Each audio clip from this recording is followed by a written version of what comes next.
जय हिंद साथियों, स्वागत है आप सभी का आपके अपने YouTube चैनल पर। दोस्तों, आज की इस वीडियो में मैं आपको कराने वाला हूं जो एनिमल ट्रांसपोर्ट की वैकेंसी आ रखी है ITBP में, ITBP एनिमल ट्रांसपोर्ट की, उसका जो प्रीवियस ईयर का एग्ज़ाम है उसका मैं मैथ आपको कराऊंगा। ये बिल्कुल ओरिजिनल एग्ज़ाम आप मेरे हाथ में देख सकते हैं, जो लास्ट टाइम कंडक्ट करवाया था ITBP ने। तो दोस्तों, इससे पहले मैं इसकी हिंदी और रीजनिंग और GK ये सब मैं आपको करा चुका हूँ, और आज मैं इसके जो 30 क्वेश्चन हैं वो कराऊंगा मैथ के, जो बिल्कुल ओरिजिनल एग्जाम में आए हैं। उसके हिसाब से आप अपनी तैयारी कर सकते हैं कि आपके एग्जाम में क्या आता है और कैसे कैसे क्वेश्चन पूछे जाते हैं। और इसके साथ साथ मैं आपको साइड में ये क्वेश्चन भी दिखाता रहूँगा ताकि आप इसको खुद से सॉल्व कर सकें। तो सबसे पहला इसमें जो क्वेश्चन है 71 नंबर पे 71 पे मैथ शुरू होता है, 71 से लेकर और इसमें आपका 100 तक ये 30 क्वेश्चन बैठेंगे आपके मैथ के हैं। तो फर्स्ट क्वेश्चन है इसमें दोस्तों, आप देख सकते हैं 10 साल पहले पी और क्यू की उम्र की आधी थी। 10 साल पहले की बात कर रहा है, जो पी की आयु है वह क्यू की उम्र की आधी थी। यदि उनकी वर्तमान आयु का अनुपात 3:4 है तो उनकी वर्तमान आयु का कुल योग क्या होगा। तो दोस्तों, इसको आप ऑप्शन से भी कर सकते हैं। आप देख पा रहे होंगे कि दोनों का जो अनुपात है 4 और 3 7 है, और 7 से केवल एक ही संख्या है 35 जो डिवाइड हो रही है। तो 35 इसका करेक्ट आंसर हो जाएगा। अगर मैं आपको करना बताऊँ तो इसको मैं करा भी दूंगा आपको। तो ये कह रहे 10 साल पहले पी और क्यू की उम्र का, ये पी हो जाएगा आपका, पी है, ये क्यू है। ठीक है दोस्तों, 10 साल पहले की उम्र में मान लेता हूँ इसकी एक्स है, इसकी भी एक्स है। तो 10 साल पहले पी की आयु क्यू की उम्र की आधी थी, यानी कि क्यू की कितनी हो जाएगी, 2x हो जाएगी। ये इसकी आधी है तो ये 2 है तो ये 1 हो जाएगी। ये 10 साल पहले की है तो वर्तमान कितना हो जाएगी, ये 10 हो जाएगा। इसमें भी ऐड हम 10 कर देंगे। तो इसको सिंपली हम अनुपात में कन्वर्ट करेंगे, x + 10 पी और 2x + 10 ये आपको हो जाएगा 3:4।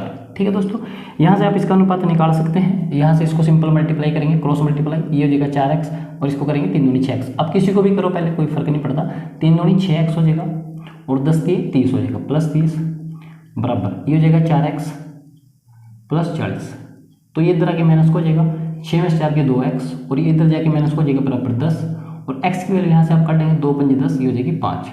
ठीक है दोस्तों, ये 5 हो जाएगी। तो ये कितने को हो जाएगा, यहाँ पे आप वैल्यू रखेंगे, ये 5 हो जाएगा और ये कितना हो जाएगा आपका 10।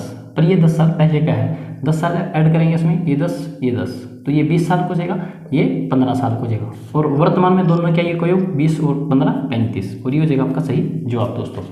उसके बाद नेक्स्ट क्वेश्चन है, एक आदमी अपने बेटे से 24 साल बड़ा है। अगला क्वेश्चन मैं यहीं पर कर देता हूँ। 24 साल बड़ा है, ये पिता है, पिता मान लेता हूँ मैं इसको, और ये इधर उत्तर हो जाएगा। अगर ये x साल का है तो ये x + 24 साल का होगा, 24 साल बड़ा है। 2 साल में उसकी उम्र, 2 साल बाद, ये 2 साल बाद इसमें हो जाएगा और ये 2 साल इसमें हो जाएगा। ठीक है दोस्तों, उसकी उम्र बेटे से दुगनी होगी। तो बेटे से दुगनी होगी तो आपने दुगना किसको करना है, बेटे को करना है। ये बात आपने अदर करना है, सेकेंड टाइम तो अदर पर्सन को दुगना कर देना है। तो ये कितने हो जाएगा, x + 26 बराबर, इसको मल्टीप्लाई करेंगे 2x + 4, तो ये इधर आ जाएगा, माइनस को हो जाएगा, 2 में से x गया x, ये इधर आके माइनस को हो जाएगा, 26 में से 4 गए 22, तो x की वैल्यू कितनी आएगी आपकी 22।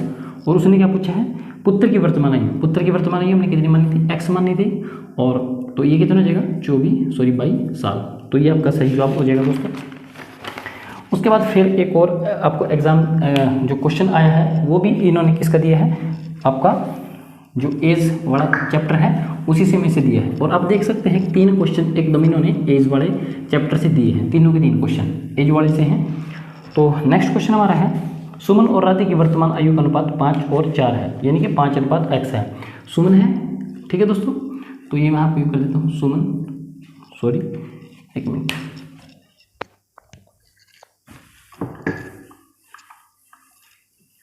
तो आप देख सकते हैं दोस्तों इसमें जो एग्जाम आपको दे रखे हैं, एग्जाम में क्वेश्चन, वो हम आपके 3 क्वेश्चन इसी से हैं। एक सुमन है, एक राधा है, तो मैं इसको यहीं लिख देता हूँ, सुमन और एक आपका राधा। ठीक है दोस्तों, सुमन और राधा है, और इनकी आयु का जो अनुपात है 5:4 है, ये यानी कि 5x है और ये 4x है राधा आपकी। ठीक है दोस्तों, 3 साल बाद, तो आगे अनुपात दे रखा है, तो जब भी हम अनुपात में आता है अपने ऐसे लिखना है 5x + 3, क्योंकि 3 साल बाद, और ये भी 3 साल बाद, 4x + 3 ये भी 3 साल बाद, कितना हो जाएगा, 11:9, यानी कि 11:9 हो जाएगा। ठीक है दोस्तों, इसको वही मल्टीप्लाई 9 5 45 कर लो, चाहे 11 चौके 44 कर लो। तो इसको मैं पहले इससे मल्टीप्लाई करूँगा, 9 5 45x + 27 बराबर 11 चौके 44x + 33, ये मैंने क्रॉस मल्टीप्लाई की है, आर पार की गुणा जिसको बोलते हैं। ये इधर जाके माइनस हो जाएगा तो x बचेगा 45 में छोड़ेंगे, ये इधर जाके माइनस हो जाएगा तो 6 बचेगा। x की वैल्यू आपकी 6 हो जाएगी, तो ये कितना हो जाएगा 6 पंजे 30 और ये कितना हो जाएगा 6 चौके 24। अभी आपको क्या पूछे हैं, राधे की वर्तमान आयु, तो राधा कौन थी, ये थी, तो राधे की वर्तमान आयु कितनी हो जाएगी आपकी 24 साल निकल के आ जाएगी। उसके बाद अगला क्वेश्चन हमारा आता है 74। एक तौलिए को जब ब्लीच किया जाता है या धोया जाता है तो उसकी लंबाई का 20% और चौड़ाई का 10% कम हो जाता है, डिक्रीज हो जाता है।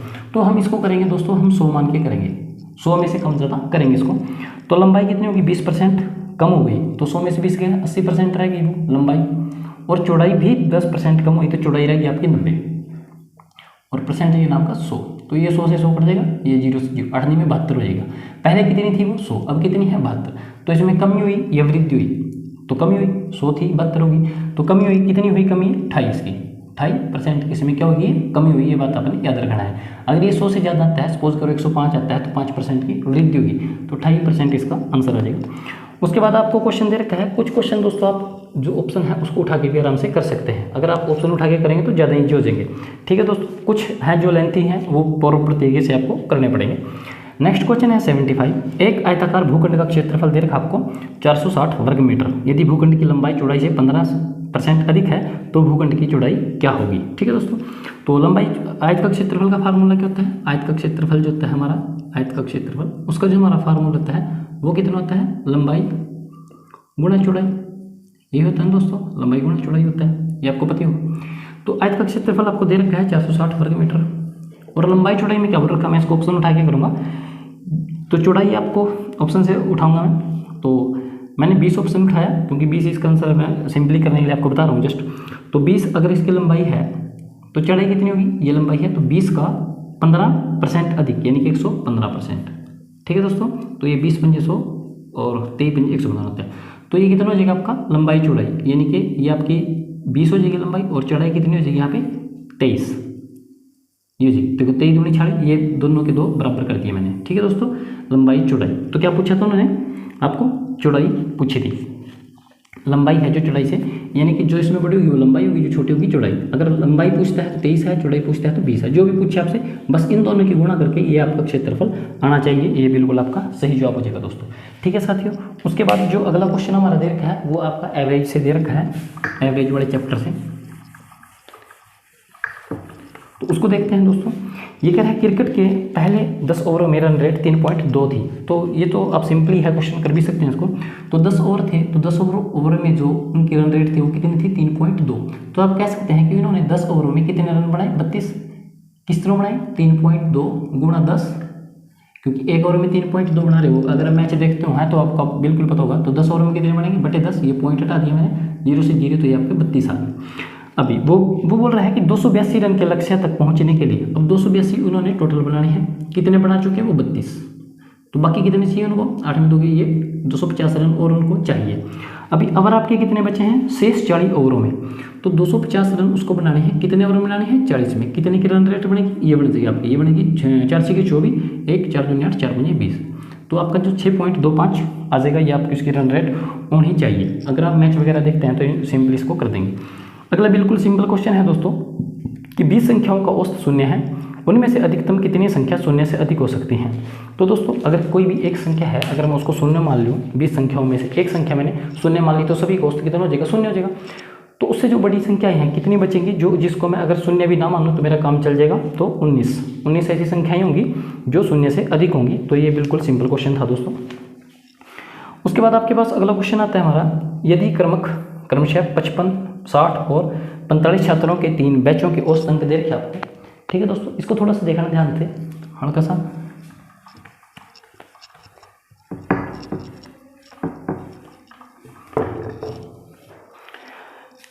पचपन छात्र हैं, देखो दोस्तों पहले 55 है, ठीक है दोस्तों, एक 60 है और एक आपको 45 छात्र दे रखे। ये तो आपके छात्र हैं, ये मैं लिख देता हूँ छात्र हैं, और इनके जो औसत अंक हैं वो कितने हैं, इसके 50 हैं। ठीक है दोस्तों, इसके 55 हैं और इसके कितने दे रखे आपको 60 दे रखे। ठीक है साथियों, इस प्रकार देखिए, तो सिंपली पहले इनकी गुणा करेंगे हम, तो ये आपके छात्र हो गए सारे के सारे, ये अंक हो गए, तो इसको सिंपली गुणा करेंगे तो जाएगा 0 के 0 6 पंजे 30, 6 चौके 24 और 3 2700, ये हो जाएगा आपका 0 का 0, 6 पंजे 30, 6 पंजे 30 और 3 33 हो, और ये हो जाएगा 5 पंजे 25, 5 पंजे 25 2 27। तो इनको अब तीनों को ऐड कर देंगे, ये आपका 0 0 0 0 हो जाएगा। ठीक है दोस्तों, 0 0 5, ये 5 हो जाएगा, 7 और 3 10 और 7 17 हो जाएगा। ठीक है दोस्तों, 3 और 2 5 और 2 7 1 8, 8750 हो जाएगा।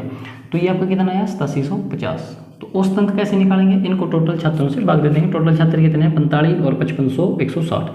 160 से आप इसको भाग देंगे, 0 से 0 कट देंगे, 16 पंजे 80, और ये आपका आ जाएगा दोस्तों 54.68। आगे भी आएगा ही, बस इतना ही आपने बताना था 54.68। ये आपका आंसर हो जाएगा साथियों। क्या करना है आपने, टोटल छात्र लेने हैं, अंक लेने हैं, इनको मल्टीप्लाई करना है, मैंने गुणा किया है इनको, और उसके बाद जो टोटल अंक हैं ये कुल अंक है, ये कुल छात्र है, ये मैं आपको बता देता हूँ, ये अंक है, ये छात्र है। ठीक है दोस्तों, उसके बाद अगला क्वेश्चन दे रखा ए बी सी का औसत वजन 45 किलोग्राम दे रखा आपको। तो क्या दे रखा ए प्लस बी प्लस सी, कितना औसत है 45 किलोग्राम। तो आपको पता है इसको पहले टोटल बनाना पड़ेगा। तो टोटल बनाने के लिए जितने कैंडिडेट हैं उससे इसको मल्टीप्लाई करना पड़ेगा। तो ये कितना हो जाएगा आपको, उसके बाद 45 गुणा 3, तो ये हो जाएगा 5 3 15, 4 3 12 और 1 13, 135। उसके बाद बोलता है ए और बी का औसत वजन 40 किलोग्राम है। ए प्लस बी, इसका औसत कितना है 40, तो टोटल कितना हो जाएगा 40 गुणा 2, क्योंकि 2 कैंडिडेट है तो 40 गुणा 2 80 हो जाएगा। अगर मैं 135 में से 80 घटा देता हूँ, इस 135 में से मैं 80 निकाल देता हूँ, तो क्या बचेगा मेरे पास 55। ये 55 किसके हैं, देखो इसमें ये 3 है, इसमें ये 2 है, तो ए और बी का कितना है 55, सॉरी ए और बी का कितना है 80। तो 135 में से मैंने 80 घटा दी, तो 55 किसका बचा, ये सी के अंक जो भी है अब औसत मेरे पास बच गया 55। ठीक है दोस्तों, इन तीनों में से मैंने ये 2 घटा दिए हैं, तो सी अकेला बच जाएगा। उसके बाद बी और सी का वजन दे रखा है औसत 43 किलोग्राम, बी प्लस सी दे रखा आपको 43 किलो। तो कुल कितना हो जाएगा, 2 कैंडिडेट है, 43 दूनी 3 दूनी 6 4 दूनी 8, 86 किलोग्राम। और सी को मेरे को पता है, तो कितना हो जाएगा बी प्लस सी की जगह मैं लिख सकता हूँ 55 बराबर 86। तो बी की वैल्यू काट दूंगा तो इधर जाके माइनस हो जाएगा, 6 में से 5 गया 1, 8 में से 5 गए 3। तो जो बी का औसत आ जाएगा वो आ जाएगा आपका 31 kg, जो भी देगा उसका आंसर। ठीक है दोस्तों, अब आपने पहले तीनों को लेना है, 3 से मल्टीप्लाई, औसत को कुल बनाते हैं, जितने कैंडिडेट हैं उसको आप मल्टीप्लाई कर देंगे। ए और बी 2 हैं तो 40 40 दूनी 80 हो जाएगा। इन तीनों के भार में से या औसत जो भी आपको दे रखा है वजन में से इन दोनों का मैंने घटा दिया, तो तीनों में से दोनों घटा के कौन बचा, सी, क्योंकि सी यहाँ पे नहीं है 55 किलो का। और बी और सी का टोटल कितना है 86, सी की जगह मैंने 55 रखा और बी की वैल्यू यहाँ से 81 निकाल दी। ठीक है दोस्तों, उसके बाद आपका 79 हो गया। 80 नंबर क्वेश्चन कह रहा है कि यदि 1 अक्टूबर को रविवार है, तो यहाँ पे मैं कर देता हूँ इसको 1 अक्टूबर क्या दे रखा है, रविवार। ठीक है दोस्तों, तो आपको बताना कब का है, 1 नवंबर का आपको डाटा बताना है। तो देखो 7 दिन बाद वही दिन होता है, 1 के बाद 8 का यही होगा, प्लस 7 कर देंगे, 8 और 7 15, 15 और 5 22, 22 और 7 29 का आपका रविवार बैठेगा। ठीक है दोस्तों, क्योंकि जो तारीख 1 का है वो 8 को बैठेगी, 8 और 7 15, 15 और 7 22, 7 29। अब 29 के बाद आपके पास बचा है 30, और अक्टूबर में 31 बचते हैं 31। तो रविवार के बाद यहाँ पे सोमवार, मंगलवार और 1 तारीख क्या हो जाएगा आपका बुधवार। तो सही जवाब क्या हो जाएगा आपका बुधवार दोस्तों। ठीक है दोस्तों, बुधवार इसका सही जवाब हो जाएगा। उसके बाद ये कह रहा है अगले क्वेश्चन में, यदि कल से पहले का दिन यानी कि जो कल बीतता है उससे एक दिन पहले का दिन, इसको आपने पेन कप पे कुछ नहीं लगाना है, इसमें ऐसी सिंपल ही हो जाएगा, बिल्कुल आसान से सिंपल समझने की कोशिश करना कि इसमें क्या बोल रहा है कि यदि कल से पहले का दिन गुरुवार था, तो कल से पहले का दिन यानी कि आपको जो आज है इससे एक दिन पहले छोड़ के क्या दिन था आपका गुरुवार। तो कल क्या दिन था शुक्रवार, और आज क्या दिन हो जाएगा शनिवार। समझ पा रहे हैं आप, तो आज शनिवार है तो रविवार कब होगा, तो आज शनिवार है तो कल शनिवार यानी कि टुमारो, आने वाले दिन को क्या बोलेंगे आपको, आने वाला दिन क्या होगा रविवार, यानी कि रविवार आपका कब होगा, कल होगा।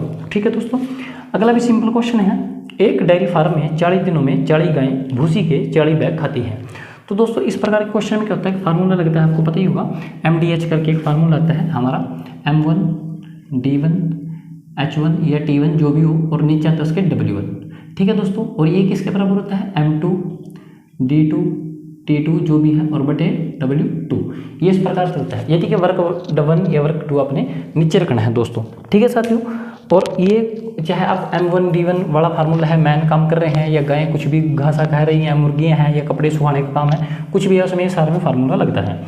तो M1 कितना है, मैन तो है नहीं, गायें हैं, तो ये M1 के उसमें कंसीडर करेंगे हम। तो ये कितनी हो जाएगी 40 गुणा 40, और वर्क कितना है 40, यानी कि बैग कितने खा रही वो 40। और दूसरी कंडीशन उसने क्या बोली है कि एक गाय भूसी का एक बैग एक गाय है गुणा कितने दिन में खाएगी, इतने दिन में, और कितना बैग, एक बैग। तो सिंपली 1 से तो 1 क्रॉस हो जाएगा, 40 से 40, तो x की वैल्यू कितनी आ जाएगी आपकी 40, और यही होगा आपका सही जवाब दोस्तों। तो कितने दिन में खाएगी 40। आगे बोल रहा है कि 1/4 किलो आलू की लागत 60 पैसे है। 1/4 यानी कि अगर आप 1000 ग्राम होते हैं, 1 किलो में कितना होता है 1000 ग्राम, तो उसका 1/4 कितना होगा। अगर मैं सिंपल बात करूँ 1000 का 1/4 कितना होगा, ये हो जाएगा आपका 250 ग्राम। ठीक है दोस्तों 250 ग्राम। तो बोल रहा है कि 250 ग्राम आलू की कीमत है 60 पैसे, तो 250 ग्राम जो आलू है वो कितने के हैं 60 पैसे के हैं, पीछे में पैसे लिखूँ तो 1 ग्राम आलू की वैल्यू कितनी हो जाएगी 60/250। ठीक है दोस्तों। तो उसके बाद बोला है कि 200 ग्राम की लागत कितनी होगी, 200 ग्राम के पैसे आपने बताने हैं, तो कितना हो जाएगा 60/250 गुणा 200। ठीक है दोस्तों, इसको आप काट लो, 25 से 0 से 0 कट जाएगी, 25 × 200 हो जाएगा, और हाँ 25 × 200 सॉरी ये 8 आएगा, 8 6 48 पैसे, क्योंकि हम वैल्यू पैसे में लेके चल रहे हैं तो 48 पैसे इसका बिल्कुल सही जवाब हो जाएगा। आगे फिर क्वेश्चन है 18 दिन में 36 आदमी एक कार्य पूरा करते हैं, ये वाला वैल्यू दोबारा आपने लगा देनी है। M1 कितना है 18। ठीक है दोस्तों, और M1 D1 कितना है, सॉरी D1 18 है, M1 कितना है 36। एक काम करते हैं यानी कि एक काम ये करेंगे, तो 27 आदमी, तो M2 कितना हो गया 27 आदमी उसी कार्य को नहीं जो एक कार्य पहले किया था कितने दिन में करेंगे, इतने दिन में आप करेंगे। यहाँ से आप जो नीचे सेम वैल्यू हो तो इसको आप काट सकते हैं, तो ये जो 27 है इसके नीचे आ जाएगा 18 गुणा 36/27, 9 30 27, 9 चौके 36, 3 6 18, 6 चौके 24, तो x की वैल्यू कितनी आ गई आपकी 24। तो कितने दिन में करेंगे वो 24 दिन में। तो आज का अगला क्वेश्चन है हमारा 85, निम्न में से कौन सी संख्या 24 से विभाज्य है। 24 से विभाज्य संख्या कौन सी होती है ये आपने पता होना चाहिए दोस्तों। 24 को हम तोड़ेंगे तो 8 गुणा 3 में ये टूटेगा, तो इन चारों ऑप्शन में से वे संख्या 24 से डिवाइड होगी जो 8 और 3 दोनों से डिवाइड होगी। अभी मैं आपको बताता हूँ 8 से कौन सी संख्या डिवाइड होती है जिसके अंतिम 3 अंक, जैसे मैं कोई एक संख्या लिख दूँगा 2 3 4 5 7 8 0 16। ठीक है जी, ये 816 कह लो कुछ वैल्यू। ठीक है, इसके 3 अंक लास्ट के जो है 8 से डिवाइड होने चाहिए। 8 से डिवाइड होने की कंडीशन होती है लास्ट के 3 अंक, और 3 से डिवाइड होने की संख्या क्या होती है, जैसे मैं कोई संख्या लिख देती हूँ, मैं लिख दी 5 6 7, तो इसके सभी का जोड़ अंक जो है 3 से डिवाइड होना चाहिए। जैसे 6 और 5 11, 11 और 7 18, 3 से डिवाइड हो जाएगा। ठीक है दोस्तों, तो इस प्रकार आप देख पाते हैं। तो जो ऑप्शन आपका बी है, बी ऑप्शन, सॉरी बी नहीं डी फॉर डॉग, यानी कि डी ऑप्शन है वो ये दोनों कंडीशनें फुलफिल करता है। तो दोस्तों ये थे इसके मैंने 15 क्वेश्चन आपको कराए, इसलिए जो 15 क्वेश्चन आपके बचते हैं वो भी बोर्ड मार्क्स से रिलेटेड हैं, छोटे मोटे क्वेश्चन हैं वो भी मैं कराऊंगा, क्योंकि ये थोड़ा जो वीडियो है वो थोड़ा लेंथी बन जाएगा दोस्तों, और फिर आपका जो है इंटरेस्ट भी इतना नहीं बनेगा इसमें। तो आज के लिए इतना ही है दोस्तों। अगर मेरे चैनल पर किसी प्रकार की कोई ऐड आती है तो प्लीज़ उसको स्किप मत करें, और वीडियो कैसा लगा ज़रूर बताएं। अगर आपके मन में कोई डाउट है तो आप मुझे कमेंट कर सकते हैं, मेरे को इंस्टाग्राम पे आप मैसेज कर सकते हैं, फेसबुक पे मैसेज कर सकते हैं, और उसका रिप्लाई मैं हमेशा ही करता हूं दोस्तों। तो मिलता हूं नेक्स्ट वीडियो में, तब तक के लिए जय हिंद साथियों।